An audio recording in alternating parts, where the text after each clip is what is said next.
সালামু আলাইকুম প্রিয় শিক্ষার্থীরা। আজকে আমরা চট্টগ্রাম বোর্ড 2019 সালের প্রশ্নটি সমাধান করব। এখানে বলা হচ্ছে যে শিলা একটি দিক পরিবর্তী তড়িৎচালক শক্তির সমীকরণ লিখলো। ই সমান সমান 6 sin 314t।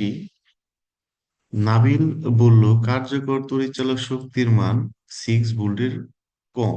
অর্থাৎ শিলা যে তড়িৎচালক শক্তির সমীকরণটি লিখলো, এই তড়িৎচালক শক্তির কার্যকর ভোল্টেজ বা তড়িৎ ইলেকট্রোম্যাগনেটিক ফোর্স ইএমএফ হচ্ছে 6 ভোল্টের কম। আচ্ছা, এখানে প্রথমে বলা হচ্ছে উদ্দীপকের যে তড়িৎচালক শক্তির সমীকরণটি বলা আছে, সেই তড়িৎচালক শক্তির সমীকরণের তড়িৎচালক বলের পর্যায়কাল নির্ণয় করো। তাহলে আমরা কিন্তু জানি যে কোনো পর্যাবৃত্ত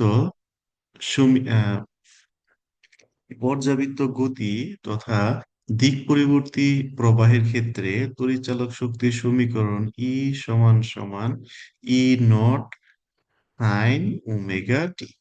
এখানে ই নট হচ্ছে সর্বোচ্চ তড়িৎচালক শক্তি, আর ই হচ্ছে যে কোনো সময়ের তড়িৎচালক শক্তি, আর ওমেগা হচ্ছে কৌণিক বেগ, আর টি হচ্ছে সময়। তাহলে এখন আমরা গ নাম্বার যদি উত্তর করতে চাই, প্রিয় শিক্ষার্থীরা, আমরা যদি গ নাম্বার উত্তর করতে চাই তাহলে আমরা লিখব যে আমরা জানি দিক পরিবর্তী প্রবাহের ক্ষেত্রে তড়িৎচালক শক্তির সমীকরণ ই সমান সমান ই নট সাইন ওমেগা টি।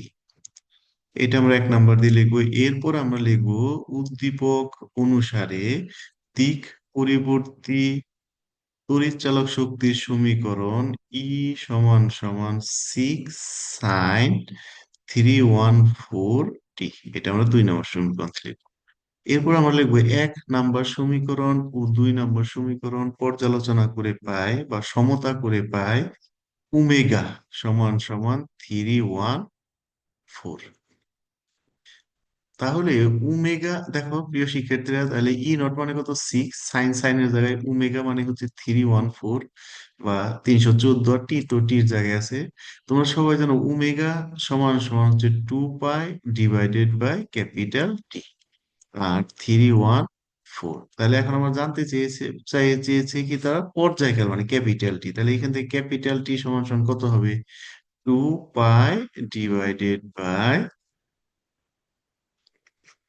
314। এখন এইটা তুমি যদি পায়ের মান বসাও এবং 314 দিয়ে সেটাকে ভাগ করো, তাহলে ফলাফল যেটা আসবে সেটা আসবে হচ্ছে 0.02 সেকেন্ড। তাহলে ক্যাপিটাল টির মান কত আসবে, 0.02 সেকেন্ড। তার মানে এইখানে পর্যায়কালের ক্যাপিটাল টির মান আসবে 0.02 সেকেন্ড। আমার প্রিয় শিক্ষার্থীরা, তোমরা বুঝতে পেরেছো। তরঙ্গ অধ্যায়ে তোমরা এই ধরনের অগ্রগামী তরঙ্গের সমীকরণ উদ্দীপকে যেটা দিয়ে আছে এবং আদর্শ সমীকরণের সাথে কম্পেয়ার করে বিভিন্ন রাশি বেগ, তারপর হচ্ছে বিস্তার, কম্পাঙ্ক তোমরা নির্ণয় করেছো।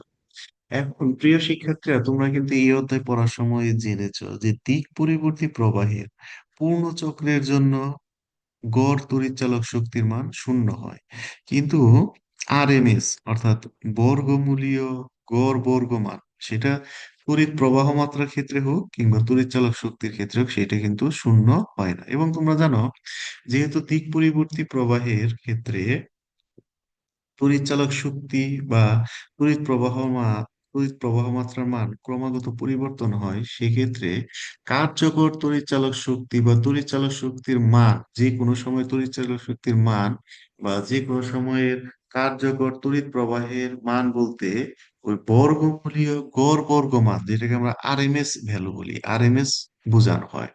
অর্থাৎ এখানে উদ্দীপকের শিলা যে দিক পরিবর্তী তড়িৎচালক শক্তি সমীকরণ উপস্থাপন করেছে, তার কার্যকর তড়িৎচালক শক্তি বলতে আমরা কি বুঝবো, ই আর এম এস, অর্থাৎ বর্গমূলীয় গড় বর্গমান কিসের, তড়িৎচালক শক্তির আমরা এই মানটাই আমরা বুঝবো, তাহলে আমরা কিন্তু এটা আগে থেকেই জানি। কার্যকর তড়িৎচালক শক্তি বলতে ইআরএমএস, কার্যকর তড়িৎ প্রবাহ মাত্রা বলতে আরএমএস। এখন প্রিয় শিক্ষার্থীরা, নাবিলের মন্তব্যটি সঠিক কিনা এটা আমাদের দেখতে হবে। তাহলে এটা আমরা খুব সহজেই করতে পারি। তাহলে আমরা এখানে ঘ নাম্বারের উত্তর করার জন্য কি লিখবো, যে আমরা লিখবো শিলার দিক পরিবর্তী তড়িৎচালক শক্তির সমীকরণের কার্যকর তড়িৎচালক শক্তির মান ই আর এম এস সমান সমান, আমরা এটা সবাই জানি, 0.707 ইন্টু ই নট। এখানে ই নট কি? সর্বোচ্চ তড়িৎচালক শক্তি। এরপর আমরা লিখবো উদ্দীপকের সমীকরণ থেকে দেখা যাচ্ছে যে ই নট বা সর্বোচ্চ তড়িৎচালক শক্তির মান হচ্ছে 6। তাহলে পরের লাইন আমরা কি লিখবো? 0.707 গুণন 6। তাহলে এটা গুণ করলে তোমার যে রেজাল্টটা আসবে 4.24 আসবে। 4.24 ভোল্ট।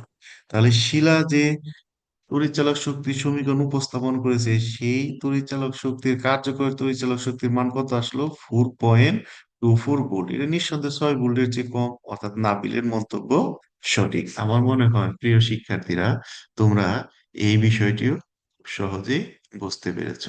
সবাইকে ধন্যবাদ।